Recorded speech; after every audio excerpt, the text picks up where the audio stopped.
Hello friends, आज का हमारा टॉपिक है। आज के इस लेक्चर के अंदर HTML में हम टारगेट एट्रीब्यूट को सीखने वाले हैं। टारगेट जो एट्रीब्यूट होता है एंकर टैग के साथ में यूज किया जाता है। इसका काम क्या होता है? Target attribute specifies where to open the link document, यानी कि जो एंकर टैग की हेल्प से आप लिंक को क्रिएट करते हैं, उस लिंक को आप कहाँ पर ओपन करना चाहते हैं, किस स्पेसिफिक जगह पे ओपन करना चाहते हैं, इसको बताने के लिए हम टारगेट एट्रीब्यूट का यूज करते हैं। अब जो टारगेट एट्रीब्यूट होता है, इसकी वैल्यूज ब्लैंक होती हैं। सेल्फ, पेरेंट, टॉप और फ्रेम नेम, ये सारी इसकी क्या होती हैं? वैल्यूज होती हैं। टोटल 5 वैल्यूज होती हैं, जिसमें से सबसे ज्यादा कॉमन यूज होने वाली जो वैल्यूज होती हैं ब्लैंक और सेल्फ होती है। इन दोनों को हम ज्यादा यूज करते हैं। अब सबसे पहले एक एक यहाँ पर जो वैल्यू दी गई है, इसका एग्जैक्ट क्या मतलब होता है, अगर आप इसको रीड करना चाहते हैं तो यहाँ से रीड कर सकते हैं। ब्लैंक जो हमारे पास वैल्यू होती है, इसका काम होता है जो भी लिंक है आपकी, वो हमेशा एक नए टैब पर यानी एक नए विंडो पर ओपन होगी। सेल्फ का मतलब ये होता है कि जहां पर आपका HTML का मेन पेज है, उसी सेम पेज पर आपकी जो लिंक होगी वो ओपन हो जाएगी।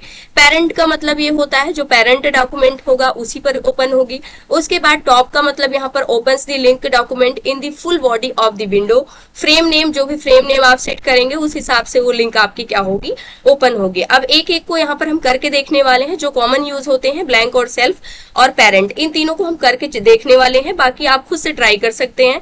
अब जैसे यहाँ पर एंकर टैग है और इसकी हेल्प से हमने यहाँ पर फर्स्ट गूगल की लिंक है, सेकंड अमेजन की लिंक है। दोनों लिंक को हमने यहाँ पर क्रिएट कर रखा है। अब सबसे पहले हम इसको ओपन कर लेते हैं और ओपन करने के बाद हम देखते हैं कि अभी के लिए जो हमारी लिंक है यहाँ पर क्रिएट हो चुकी है। अब जैसे ही गूगल पर मैंने क्लिक किया, ये जो लिंक है सेम पेज पर क्या हो गई है? ओपन हो गई है। और दूसरी जो लिंक है अमेजन, इसको ओपन करते हैं तो ये भी लिंक क्या हो गई है? सेम पेज पर ही हमारी अमेजन की वेबसाइट क्या हो गई है? ओपन हो गई है।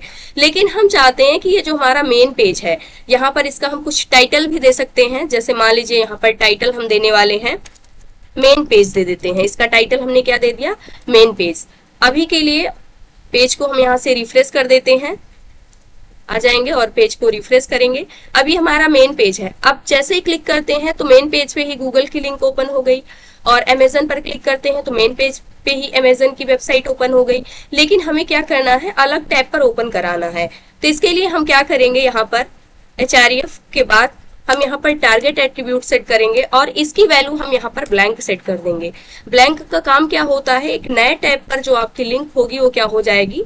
ओपन हो जाएगी। जैसे ही आप पेज को रिफ्रेश करते हैं गूगल पे, जैसे ही मैंने क्लिक किया, आप देख सकते हैं मेन पेज हमारा ये वाला है और गूगल की जो लिंक है एक नए टैब पर यानी एक नई विंडो पर क्या हो चुकी है? ओपन हो चुकी है। ये होता है ब्लैंक का मतलब। अब जैसे मान लीजिए यहाँ पर अमेजन दिया गया है, इसकी वैल्यू हम यहाँ पर सेल्फ सेट करने वाले हैं। जो टारगेट एट्रीब्यूट होता है, इसकी बाय डिफॉल्ट जो वैल्यू होती है हमारे एंकर टैग की, वो क्या होती है? सेल्फ ही होती है। अगर आप सेल्फ नहीं सेट करते हैं फिर भी बाय डिफॉल्ट क्या होती है? सेल्फ होती है। सेल्फ कहने का मतलब क्या है? उसी सेम पेज पर ही वो लिंक क्या होगी? ओपन होगी। अमेजन पर क्लिक करते हैं तो इसी मेन पेज पे ही ये लिंक क्या हो गई? ओपन हो गई। ये सेल्फ का काम होता है। अब इसी जगह पर हमने यहाँ पर इसकी वैल्यू अगर पेरेंट सेट कर दिया तो उस कंडीशन पे क्या होगा? अब जैसे मान लीजिए इसकी वैल्यू अंडरस्कोर यहाँ पर पेरेंट सेट करते हैं तो उस कंडीशन पे क्या होगा? और इसको ऐसे ना लिख करके हम यहाँ से ऐसे लिखने वाले हैं, जैसे टारगेट एट्रीब्यूट और इसके बाद यहाँ से पेरेंट।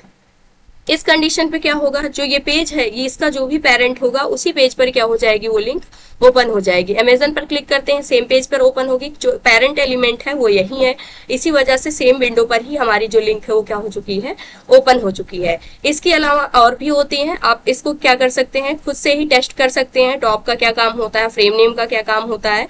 तो ये था आज का हमारा टॉपिक, जिसकी हेल्प से हमने ये सीखा, जैसे आप किसी भी वेबसाइट पे जाते हैं, जो भी लिंक होती है वो एक नए टैब पर ओपन होती है, किस प्रकार से ओपन हो रही है उसको हम टारगेट एट्रीब्यूट की हेल्प से सेट कर सकते हैं। तो ये था आज का हमारा टॉपिक। आई होप दोस्तों अगर आज की इन्फॉर्मेशन आपको अच्छी लगी हो तो प्लीज वीडियो को लाइक करना, चैनल को सब्सक्राइब करना।